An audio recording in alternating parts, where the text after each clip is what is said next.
Jake, a 25-year-old courier. A man who refuses to give up on his dreams despite life's struggles. One night. A crash. A mysterious woman. Jake saved her, stayed by her side until they reached the hospital. But when he woke up the next morning, she was gone. Who was after her? Why was she running?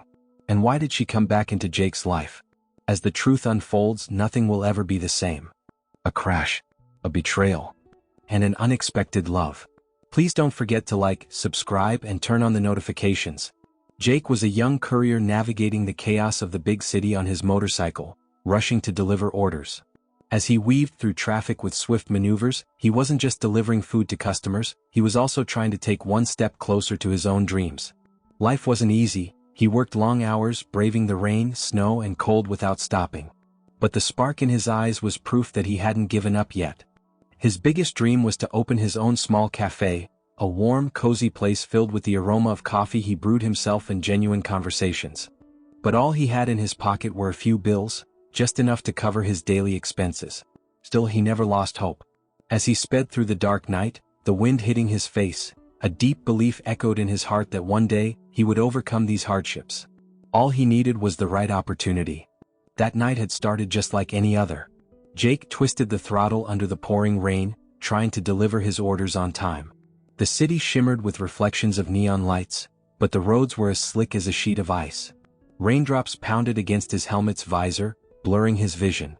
Beneath his tires, the pavement gleamed menacingly, as if waiting for the perfect moment to take him down. As he stopped at a red light, movement in the distance caught his eye. A luxury car had attempted to take a turn at high speed but had lost control. Its tires skidded wildly, headlights swinging from side to side. And then a loud crash shattered the night. The car had slammed violently into a pole. Jake's chest tightened. For a moment, everything around him seemed to freeze, bystanders hesitated, but no one moved. The rain pounded against the asphalt, filling the silence. He hesitated for only a split second before instinct took over. Someone was inside. The moment that thought hit him, he swerved his motorcycle to the side, jumped off, and sprinted toward the wreck, rain soaking him to the bone. Without hesitation, Jake pulled his motorcycle to the side of the road and sprinted toward the car under the pouring rain. The freezing air burned his lungs, but the rush of adrenaline made him forget everything else. The windshield was cracked and the airbags had deployed. The flickering headlights mixed with the raindrops, creating a ghostly dance on the wet asphalt. He grabbed the door handle and tried to open it, but it was jammed. His fingers slipped over the slick metal, but he refused to give up. After several forceful tugs, the door finally groaned and creaked open. Inside, he saw a woman in her early 40s, elegant and dressed in expensive attire.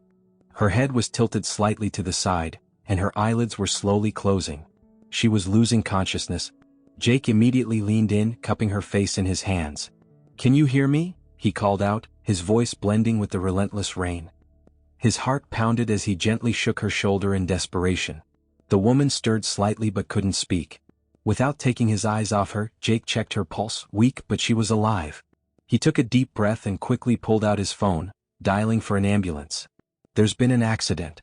A woman is losing consciousness, hurry," he reported, giving them the location. Now the only thing he could do was keep her awake until help arrived. A deep sense of unease settled in his chest, growing stronger by the second. Jake's attention fell on the woman's left wrist. It was slightly swollen and she seemed to be struggling to breathe. A gut feeling told him something was wrong. Maybe it was a fracture or maybe there was a risk of internal bleeding. He couldn't be sure, but one thing was certain, he had to help her immediately. "Stay calm, I'm helping you," he said, his voice firm yet gentle. He quickly pulled off his jacket and carefully placed it under her head to make her more comfortable. Her wet hair clung to her forehead, her breathing was unsteady, but her eyes fluttered open slightly. Jake kept talking, trying to keep her conscious. "They're taking you to the hospital. Stay strong, okay?" he whispered. Just then, the piercing sound of sirens shattered the night. The ambulance was getting closer. Amid the shattered car lights, the woman's gaze locked onto Jake. Her eyes were deep, weary, yet carried a quiet strength. In that moment, he knew this accident wasn't just about physical injuries, there was something else, something hidden behind those tired eyes. Paramedics rushed to the scene, checking her pulse and breathing. After a quick assessment, one of them turned to Jake. "You helped prevent possible shock. You did a good job," they said, thanking him. Jake let out a deep breath. At least now she was in good hands. He turned to head back to his motorcycle when he suddenly heard a weak voice, "Don't go."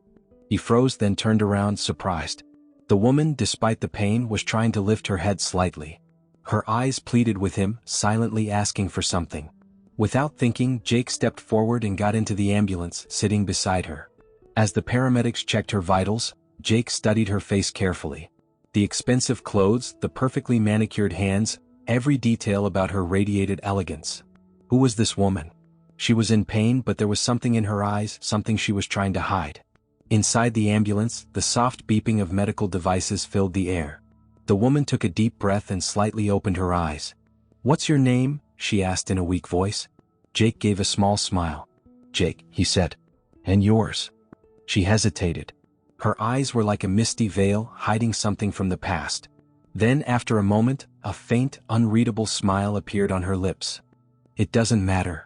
Jake frowned slightly. "You don't have to hide it." She turned her gaze toward the ceiling light, her expression unreadable. After a moment she whispered, "I don't want anyone to know about this. Please." Jake hesitated. This wasn't a normal car accident.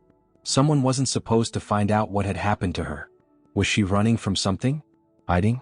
But from who? After a brief pause, he nodded slightly. "I won't tell anyone." As the ambulance sped through the night, Jake realized something deep inside him. This woman wasn't just a random crash victim. This was far from a coincidence. The hospital emergency doors swung open, and the bright lights inside momentarily blinded Jake. He stood frozen as the paramedics rushed the woman inside on a stretcher. He just watched, a strange feeling settling deep in his chest. Normally, he would have delivered his orders and moved on without hesitation. But this was different. He couldn't see her as just another accident victim. "All right, Jake, your job's done. Time to leave," he muttered to himself. But his feet wouldn't move. His gaze followed the woman as she disappeared into the emergency room. The thought of leaving her there, alone and vulnerable, unsettled him. The connection he had felt inside the ambulance, it was stronger now. She was running from something. That much was clear. But why? He took a deep breath and ran a hand through his damp hair. Logic told him to walk away to get back to his deliveries. But his instincts whispered something else. And he chose to trust them. Quietly, he stepped into the waiting area, shoving his hands into his pockets. His eyes remained locked on the emergency room doors. He wasn't leaving. As the hours slipped by, the cold walls of the hospital seemed to pull Jake in. The bright white light strained his eyes, but the thought of leaving never crossed his mind. People came and went in the waiting area, footsteps echoed down the sterile hallways, yet Jake's mind was fixed on only one thing, her. She was a stranger. He didn't even know her name. But something inside him whispered that she needed help. And he realized he didn't want to leave her alone. He spotted a nurse approaching. Just as he was about to ask about the woman's condition, the nurse's first question caught him off guard. "Are you family?" Jake hesitated. Maybe he wasn't supposed to be here. Maybe this was a mistake. But then he remembered she hadn't wanted him to leave. There was no logical explanation for why he stayed, just an unshakable instinct. "Yes." The nurse gave him a brief look but didn't question it. She simply led him toward the patient's room, explaining that the woman had requested no one be informed. Taking a deep breath, Jake stepped inside. She lay there silently, her left arm wrapped in bandages, but the exhaustion on her face wasn't just from physical pain. There was something deeper, an invisible weight pressing on her, a burden far heavier than her injuries. Beneath her strong, authoritative presence, something was hidden. Something she didn't want anyone to see. Jake pulled up a chair beside her bed and sat down. He watched her in silence. In the stillness of the night, he wasn't even sure if she knew he was there. But as nurses came and went, he noticed her eyes flutter open ever so slightly, glancing in his direction. She hadn't said a word. But Jake could tell his presence mattered. As the night wore on, he leaned back against the wall, closing his eyes, though he never truly slept. He was a stranger to her, yet deep down he knew this was where he needed to be. Just before dawn, in the stillness of the hospital room, a faint whisper broke the silence. "Thank you." Jake's eyes opened. He looked at her, tired but smiling warmly. "Don't mention it," he said, as if staying had been the most natural thing in the world. And in that moment he knew this was just the beginning. As Jake watched the deep exhaustion on the woman's face, a growing sense of curiosity took root in him.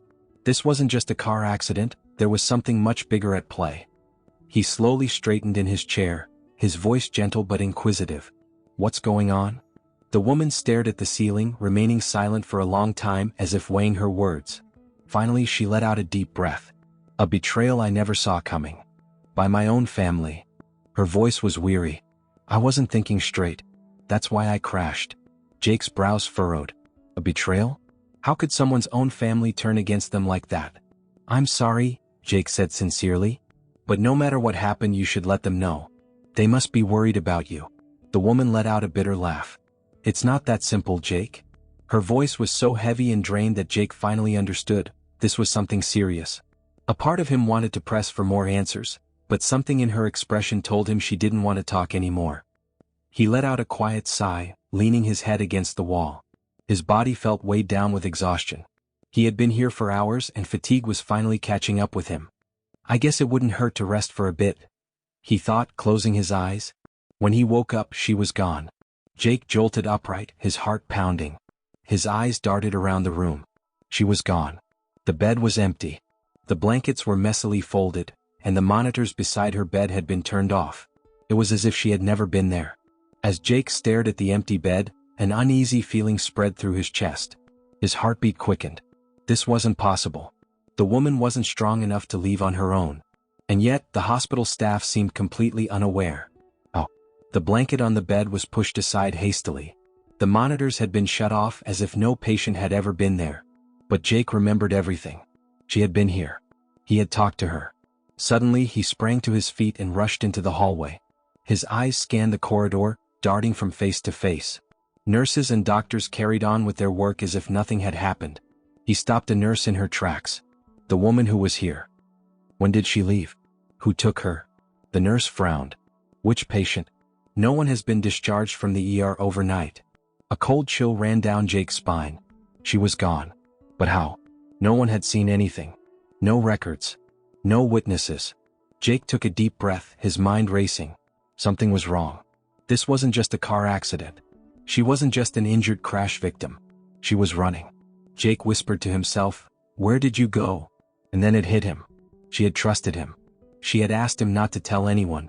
But what? The curiosity inside him was no longer just concern. Something was definitely off. And Jake knew one thing for sure, he wasn't letting this go. As Jake stepped out of the hospital, he couldn't shake the uneasy feeling gnawing at him. He had no idea how or why the woman had left her hospital room, but one thing was clear, something was wrong. And he wasn't about to walk away from it. The only thing he knew to do was go back to the crash site. The city was still asleep in the early morning hours, the streets eerily silent. As he arrived at the intersection where the accident had occurred, he scanned his surroundings. It wasn't a dream. The crash had been real. But now the car was gone. The authorities must have towed it away, but the aftermath remained, the dark skid marks on the asphalt, the glint of shattered glass, and the slightly bent traffic sign where the car had crashed. Jake walked slowly toward the spot, his eyes sweeping the ground. Something caught his attention. A business card. He bent down, picking it up, and stepped under a street light to read the text. Miller Technologies. His brows furrowed. He wasn't well versed in the tech world, but the name sounded familiar. Was it one of those big corporations? Pulling out his phone, he quickly searched the company's name. A towering skyscraper filled his screen. It was one of the giants in the industry: AI, software, big data analytics. As he scrolled further, something caught his eye. The CEO's name, Helen Miller. Jake froze. Helen Miller. For a moment, he recalled the exhaustion in her eyes, the loneliness in that hospital room. And then a realization hit him. She had mentioned betrayal by her family. Without hesitation, he typed Helen Miller into Google. And there it was. The headlines were impossible to miss. Helen Miller betrayed her family. Attempted to sell the Miller fortune. Miller Technologies on the brink. Did the CEO risk the family's legacy? Helen Miller accused of putting the company's wealth in jeopardy. Scandal deepens. Jake's jaw tightened. Was this the betrayal she had spoken of? But the way the news framed it, it seemed like she was the one who had betrayed her family. Was she really the traitor? Or had she been betrayed? Jake took a deep breath, gripping the business card tightly. This was far more than just a car accident. Jake slipped his phone into his pocket and took a deep breath. Reaching someone like Helen wouldn't be easy.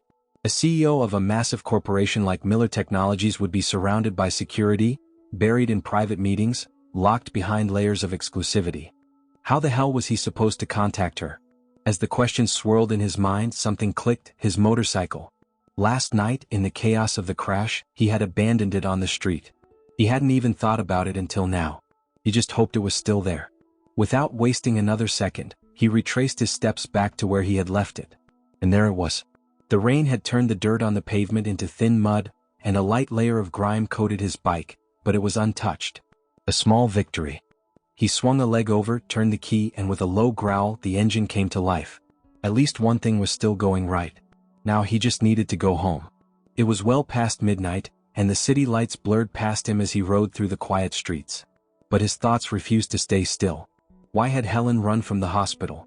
What exactly had her family done to her? Why was the media painting her as the villain while she claimed to be the one betrayed?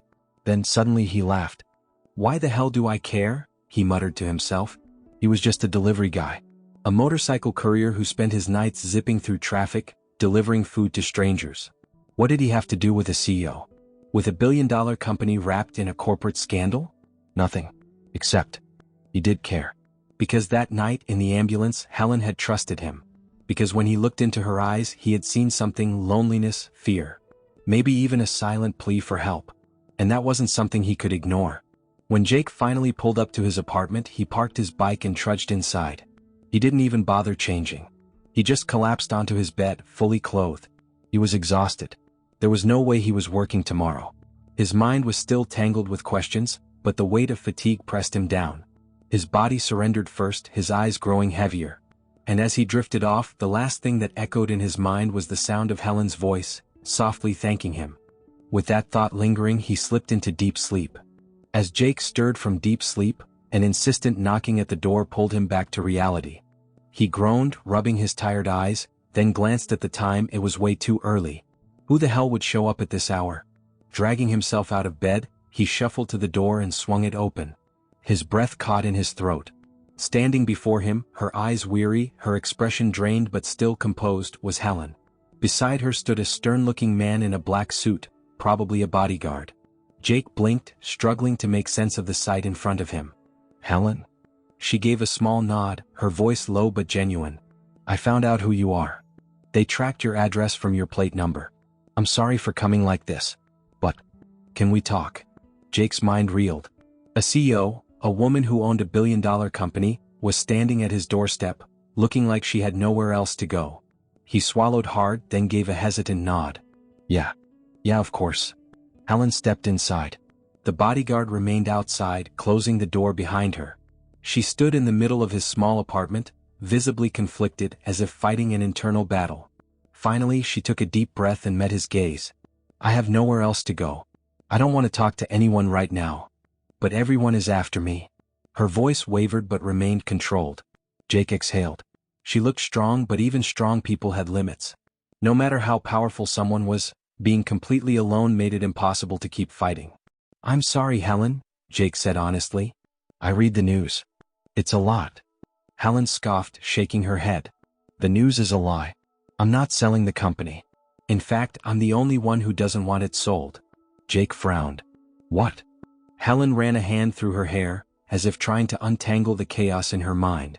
"After my father died, my family decided to sell the company. But there was one problem. Me. I was the only thing standing in their way. So they turned me into the villain." Her eyes drifted into the distance as she continued. "They're not even my real family. My father was the only real family I had. My mother died years ago. My siblings are from my father's second wife. And unfortunately, they hold the majority. They're stronger than me." Jake didn't know what to say. He saw it now, the brokenness in her expression. If you couldn't trust your own family, who could you trust? Helen trembled slightly before looking straight at him. "I don't have anything left, Jake." Her voice was quiet but raw. "And worst of all, I don't have anyone to trust." Jake felt the weight of her loneliness. The fact that she had shown up at his door in the middle of the night, with tears in her eyes, meant she was truly desperate. Then, in an almost whisper, Helen spoke again. "I need to hide. They're after me for the documents I haven't signed yet. Can I stay here for a while?" Jake froze. This could bring nothing but chaos into his life. It wasn't his fight. But something deep inside whispered, "Don't leave her alone." He took a deep breath, locking eyes with her exhausted but determined gaze, and finally nodded. "If you need a place to hide, you're safe here." Helen began to settle into Jake's small but cozy apartment. It wasn't a luxury hotel suite or a grand estate, but it gave her something far more valuable: peace.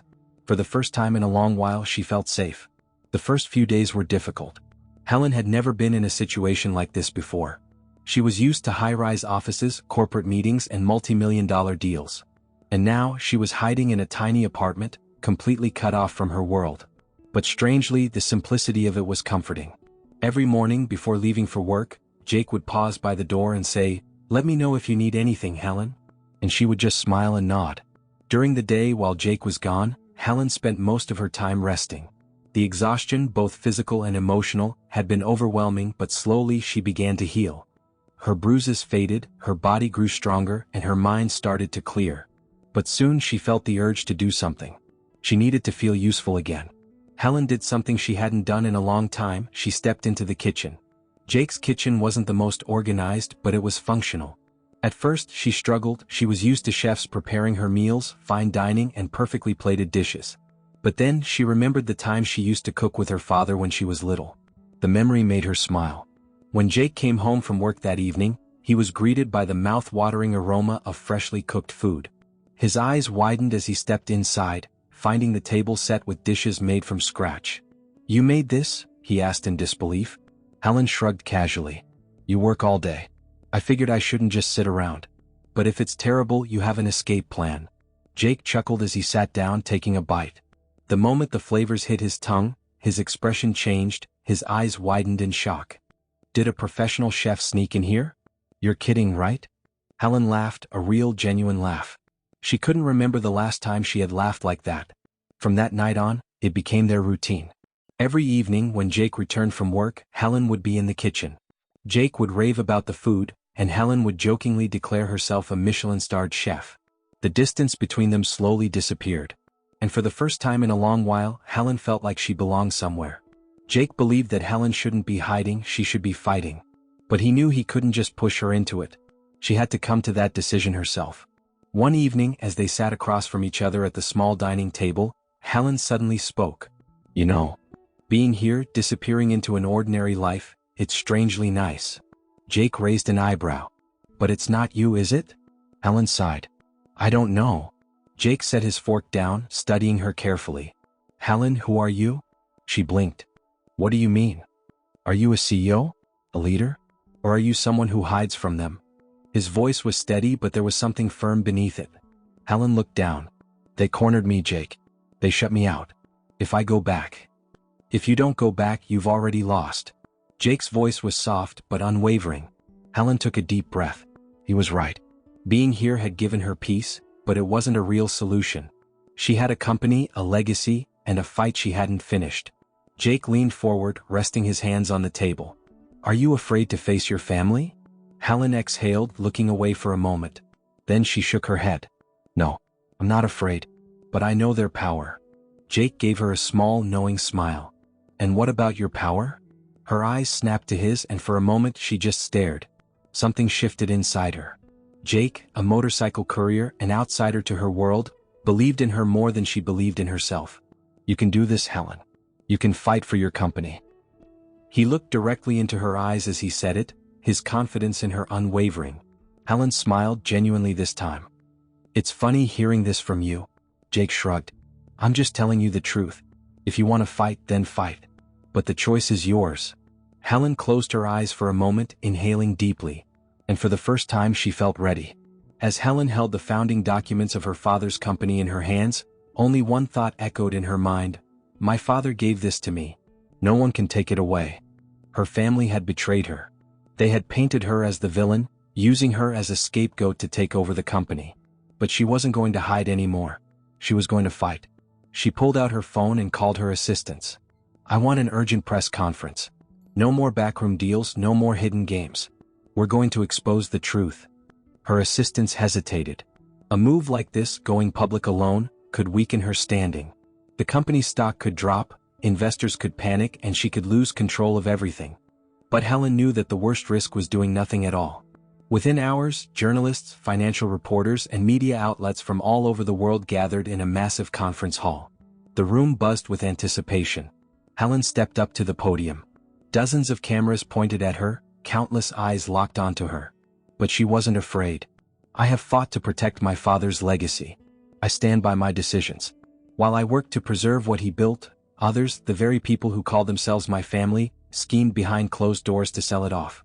I am asking every shareholder, every investor to see the truth. This company belongs to all of us, not just those trying to steal it from the shadows. Don't sell your shares. Don't let them take what isn't theirs. If we fight together, we win together." When she finished speaking, the room fell silent for a brief moment. Then, the murmur of whispers turned into a storm of reactions. The people who had tried to push her into a corner were caught off guard. Financial analysts and investors saw her in a new light, not as a victim, but as a fearless leader who was willing to take a stand. By the next day, major financial magazines had already made their verdict. The future billionaire to watch, Helen Miller. She had saved the company. But despite her victory, there was still something missing. The emptiness inside her remained. After days filled with board meetings, press conferences, and interviews, Helen finally returned to Jake's apartment. She held a small key in her hand. When Jake opened the door and saw her standing there, he immediately frowned. "What happened? Did something go wrong?" Helen gave a soft smile and extended the key toward him. "This is for you." Jake took it hesitantly, eyeing her with suspicion. "What's this key for?" Helen took a deep breath before answering. "A two-story place on a busy street. And below it? The perfect little shop. So you can finally make your dream come true." Jake's eyes widened in shock. "Helen, I never asked for this." Helen smiled again, stepping forward, placing a gentle kiss on his cheek. But she pulled back almost instantly. For a moment they just looked at each other. There was hesitation on Helen's face. "Jake, I'm much older than you. If this feels unfair to you, just tell me." But Jake didn't even let her finish. He closed the distance between them. Helen's eyes fluttered shut as she melted into his warmth. The age gap. Jake had never cared. "Thank you. I've been waiting for this," he whispered. "Age doesn't matter to me, Helen. I love you." Helen slowly wrapped her arms around his neck. For the first time in years, this was love, pure, unconditional, real. Helen had finally taken her rightful place as the leader of her company. She was no longer running. She was standing tall. Jake, on the other hand, had made his dream come true. That small shop became a cozy cafe, warm, inviting, and filled with laughter. He named it Helen's Corner. In no time, it became a local favorite, bustling with regular customers and new visitors alike. And Helen? She had left the penthouses and high-rise towers behind. Instead, she and Jake moved into the cozy upstairs apartment right above the cafe. They turned it into a beautiful home with a terrace, a place where they could just be themselves. They had wealth, but money was never the true measure of their fortune. Their real treasure was love, loyalty, and honesty. And in the end, love had won. If you enjoyed the story, don't forget to like, subscribe, and turn on the notifications. See you in the next story.